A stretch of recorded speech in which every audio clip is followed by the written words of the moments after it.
Welcome back, listeners. Today we're going to discuss overcoming defeat. I know that sounds familiar, right?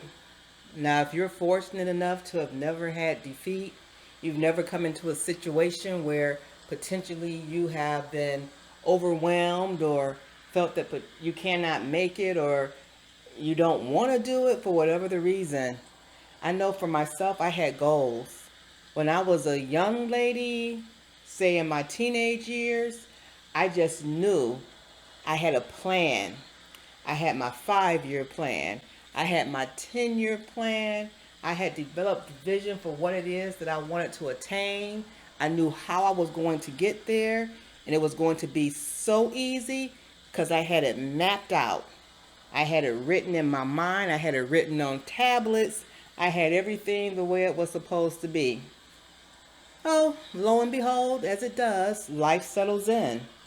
And then you begin to realize that, that influence and that power that I should have had by the age of 25, that high rise, that Mercedes, that picket fence with my children by the age of 30, that wasn't going to happen.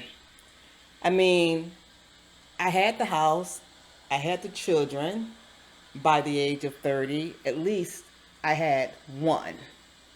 But imagine, we all set dreams in our teenage years. We all had something that we wanted to do, right? I mean, there has been so many obstacles that come and put you on a different track or a different path than what you had envisioned. But you don't have to fall and feel that you did not attain or accomplish your goals. You have to sit back and look at what you did accomplish. Weigh that. We all have a balance weight that we can say, this happened, this did not happen. I wanted that to happen and it didn't. I didn't want this to happen, but it did. But how do you keep pursuing and keep moving against everything that you may have potentially lost or it didn't happen the way you wanted it to?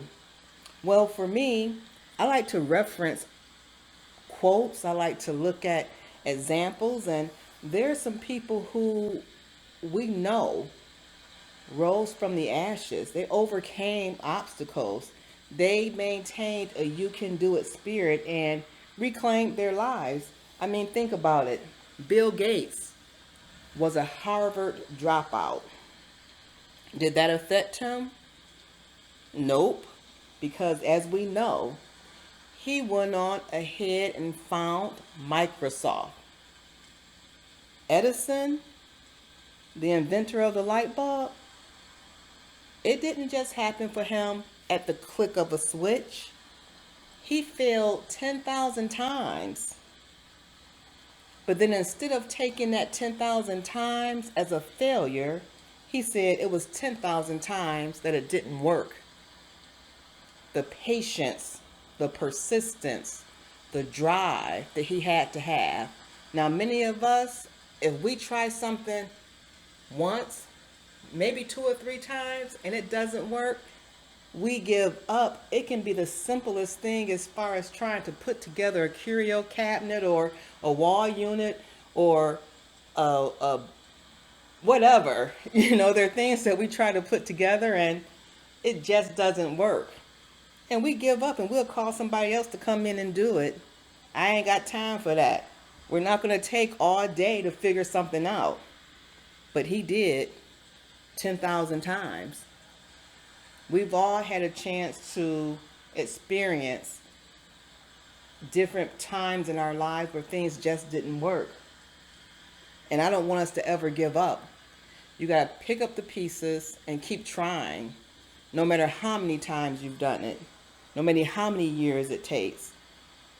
That's what Colonel Sanders did. He knew he had a good recipe through the chicken that he was making. He knew it. But the unfortunate thing is he couldn't convince anyone else that he had that special recipe. He tried at the age of 64 to keep his vision before him. he continued to take that recipe, which was denied 1,009 times before he received his first yes. 1,009 times. Now that's fewer than Edison, but our patients in these days won't even take us there. We don't have that push, that resiliency, that ability to push through all things. I'm hoping that we can change that because it's in us to do it. We have that ability to be resilient and to keep trying, and no matter what, don't quit. Walt Disney, can you imagine that he was told he lacked imagination and didn't have good ideas? He was told that to the extent where he said, you know what, I'm going to prove you wrong. And even though his first cartoon studio at the age of 22 did not succeed as he had hoped, look at what he accomplished today. Walt Disney is one of the most visited amusement parks in the world. We can keep going on those who rose from the ashes. But my question to you today is, what ashes will you rise from? You know the ideas that you've had. You know the desire that lingers in the pit of your stomach. You know that you want to write that book. You know you want to start that company. You know you want to go back to school. You know you want to finish whatever you've started, and you want to push through until you succeed at it. What is it that is in your vision that you need to complete? What is it? There is no age limit to it. As long as you are breathing, it can be accomplished. And there's no such thing as failure, because failure is a part of life. If you don't fail, you don't learn. If you don't learn, you won't change. You have to change what you believe and find success through every moment that you failed. There's a woman that I read about recently who, at the age of 72, and her name is Estelle Pyfrom, look her up. She started the Estelle Brilliant Bus, which is a mobile learning lab with more than a dozen computers that she started to reach the underserved and under-resourced communities in Palm Beach, Florida. She used her own money, but she had a vision. And at 72, she said, I'm going to keep it real and keep it moving. So I want to ask you today, what are you keeping real? What are you making move?